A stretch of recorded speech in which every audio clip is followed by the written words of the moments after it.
Good day, dear students.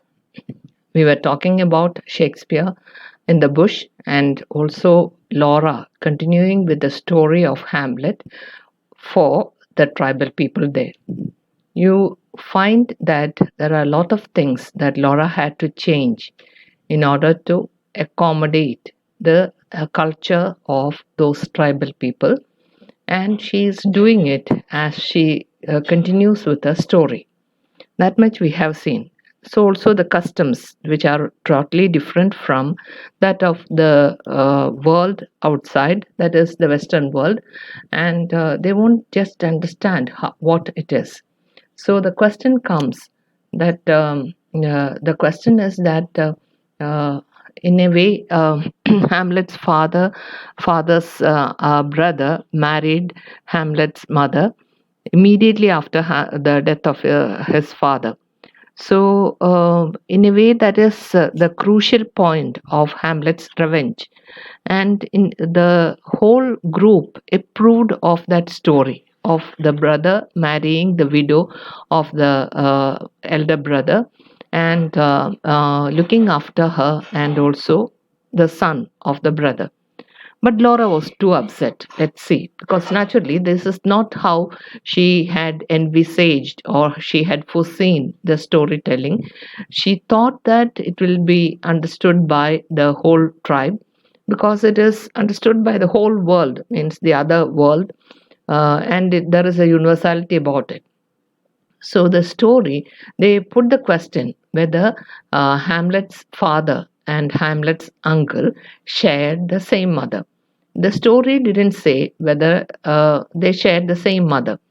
So Laura has no option except to say that it was not mentioned, and the old man told her severely that these genealogical details made a lot of difference.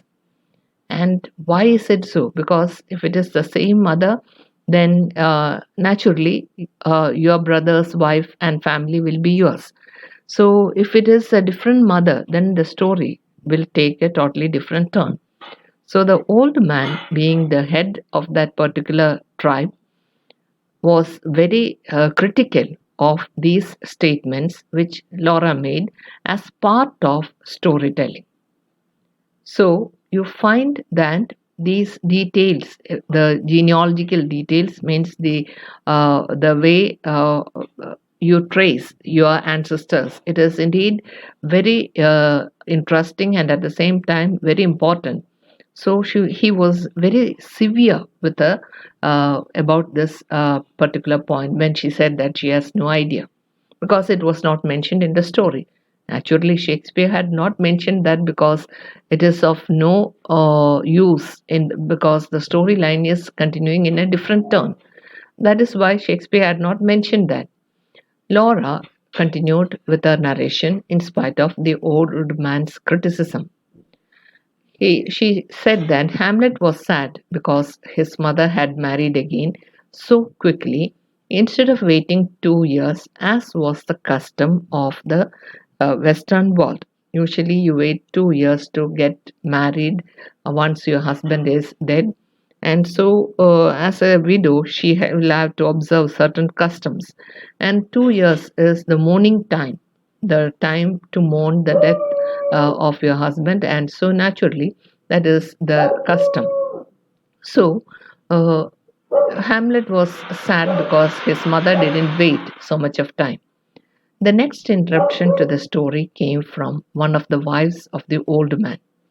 When she heard that his mother, that is Hamlet's mother, had married early instead of waiting for 2 years, as was the custom, Laura was mentioning the custom of that particular place where the story occurred. So the wife is of the opinion that waiting for 2 years is too long. Her reasons were more practical. One reason that she says is that who will look after the land, who will cultivate the land, who will do the work of the field, because you need the help of a man to do all these, and who else is to do it for you and for your family when you have children to feed. And this is something that she is expressing because they were practical problems that a wife encounters on the death of a husband. So she said, it is waiting for 2 years is too long. 2 years you'll have to wait for the cultivation of the land, which means that it will be utter poverty for the family. So 2 years is just not possible. Her reasons were based on practical life situation, and this is how it is treated in that particular village. So she was expressing the opinion from the viewpoint of a wife. So to this, Laura answered that Hamlet was old enough to take care of his mother's farm himself. Here, substitute farm for kingdom. So here, Laura was saying that Hamlet is old enough, he had finished his studies and he had returned to the kingdom in the hope of taking care of the kingdom itself. Instead of which, he finds his uncle throned as the king, and so the brother of his father is now the owner of the farm, or the one who is looking after the farm. So here you find that the person who is taking care of his mother's farm is the uncle, even though Hamlet was quite capable of taking care of his mother's farm. His uncle, the great chief, assured him that he will be the next chief. This is how the storyline goes in Hamlet. Hamlet's uncle, the present king, told him or assured him that there is no need to grieve. You will be the next king, and told him that you can do a lot of things here. You can help out, and in a way, he was assuring the boy, that is Hamlet. So, this is again the storyline of Hamlet as Shakespeare had written it. Then there was a pause in storytelling, and they were listening to the story, they were also asking questions. And during this time, the listeners started drinking beer. It was passed around, and so naturally they were drinking. And yeah, one young man asked her, who married the other wives of the dead chief? Because he was really interested to know. Laura answered that he had no other wives, and this answer was too perplexing for them. How can a chief survive without many wives? Who will cook for him and his family? Who will make beer for him and his family? Who will do the other chores or the other chores or work for them? You need to have a lot of wives to do the work of a family when you have a big family. So the chieftain there had more than one wife, and they were perfectly happy. Each wife had her own way of being useful in the household. They shared the work of the household, and so it was going quite smoothly because the chieftain had more than one wife. So, in a way, this is perplexing for them that Hamlet's father did not have any other wife except this one wife. So, how can he survive, or how did he survive without having many wives? Then Laura introduced the idea of servants to the group, because we know that a king and queen live in a palace, and this is a structure which is quite huge, and there will be lots of servants, not one or two, but a lot of servants, and they collect the taxes, and the tax money is used to pay for the servant. So the household ran smoothly. There will be a cook, where there will be another servant, not just one cook, more than one cook, and there will be some maybe a group of servants to clean the place. And if there is a dinner, again more and more people.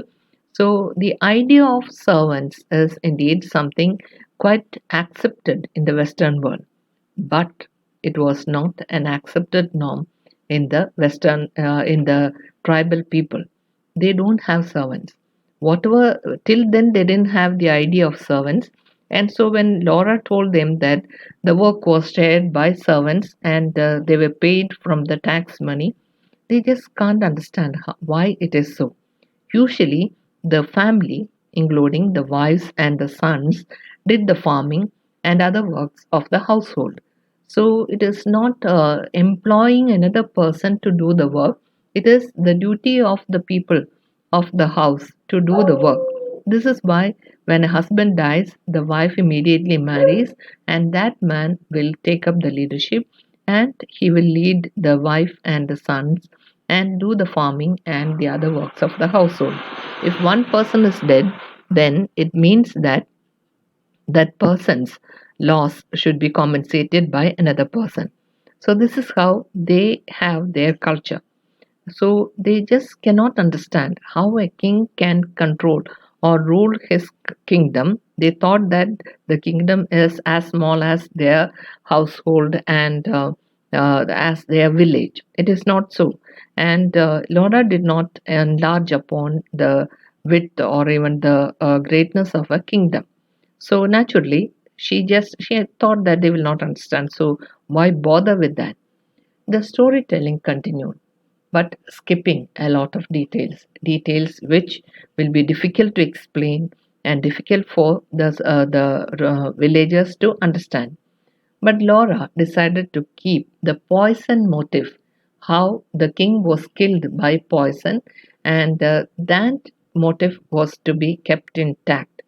For that, the appearance of the ghost is necessary because there is no other person who knew about the poison that was poured into the ears of the king, and no one ever knew how the king died except the king himself. And as a ghost, he will be able to know these things. So, the appearance of the ghost and how it spoke to Hamlet became a very important fact in the storytelling, very important point in the storytelling.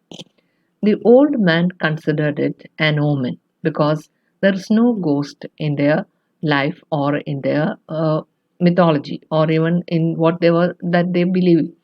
They believed that if a person is dead, then that person is dead. He can't come and torment other people as a ghost. The idea or the term ghost do not exist in their vocabulary. So the old man considered that it must be an omen, and omens can't talk. Of course, omens can't talk.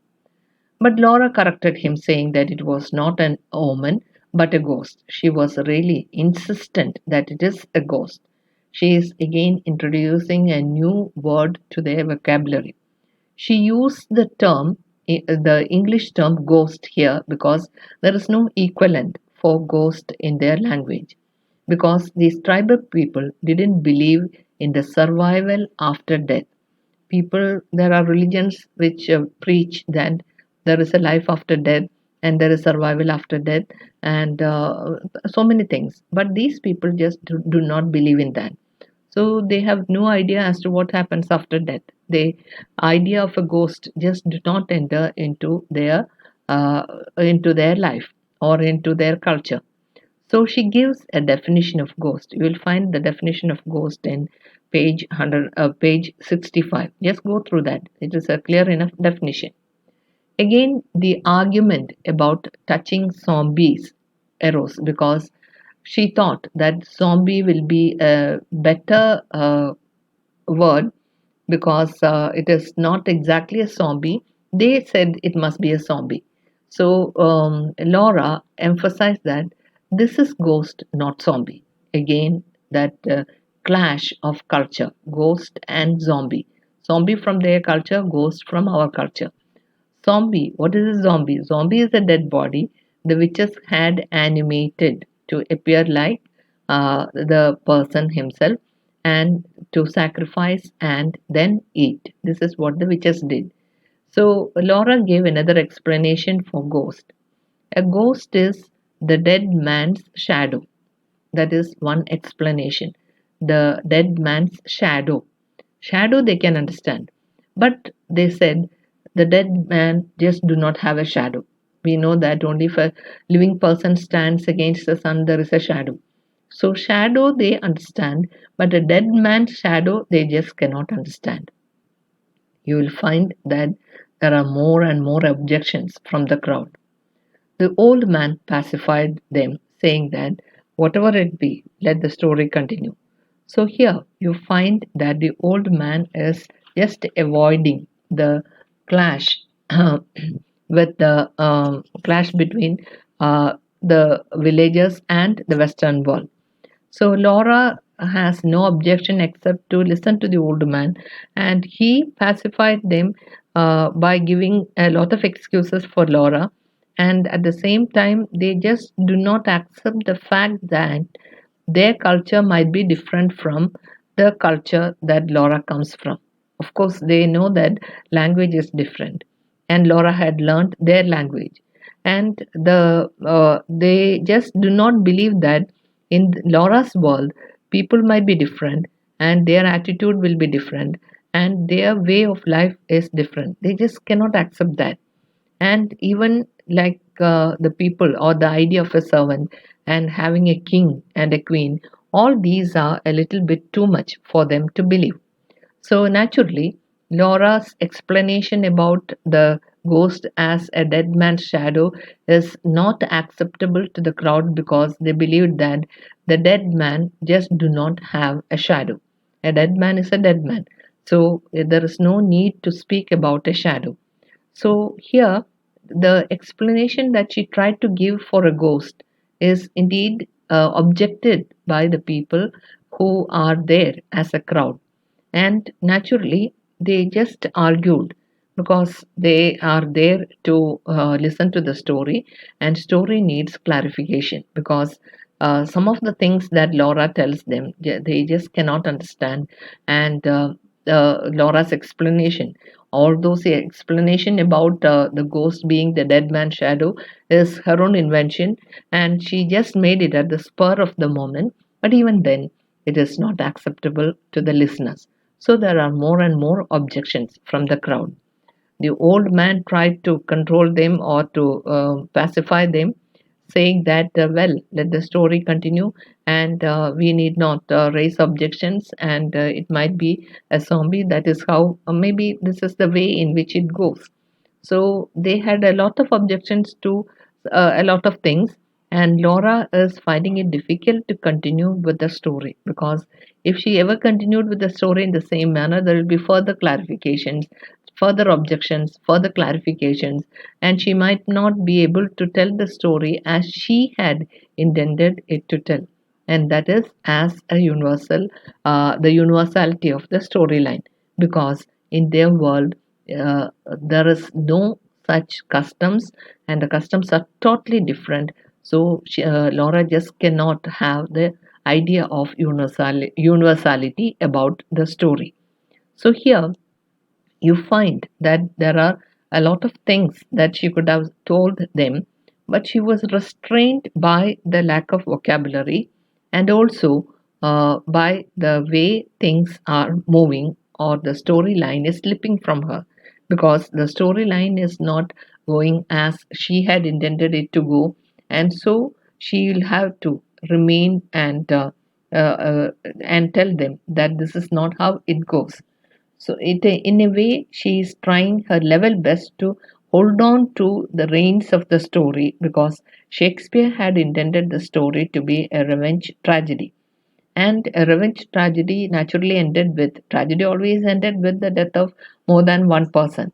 And if it is to be justified, then the story should continue in this way. But if it continued in the way the old man had and his people had objected or told her, then there will be no story like Hamlet because everything is settled. That is, the brother married the elder dead brother's wife and accepted the family. So, what is there to quarrel about? And how he was killed, again, it is a question. And so Laura decides to hold on to the poison theme, and she will introduce it later into the storyline and make them understand that this is indeed something that they have to understand properly. So in a way, she is trying to hold on to the reins because at times she felt the reins of the story slipping from her hand, and it is being directed by the crowd which is listening to the story, and especially the old man being the leader tried to pacify the crowd but at the same time tried to correct her idea of the story because that is not how it is, because the old man knew only one line and one world, and that is his world, and he is not ready to let go of that world. So, in a way, you find that Shakespeare's Hamlet is being rewritten in the form of the tribal people or the tribal as per the tribal culture. You can notice that when you read through the story and understand the variation. You have a one class where I have given you the storyline of Hamlet, and you read the storyline properly and compare it to the way the story is being told by Laura. Okay, thank you. We'll meet again in the next class.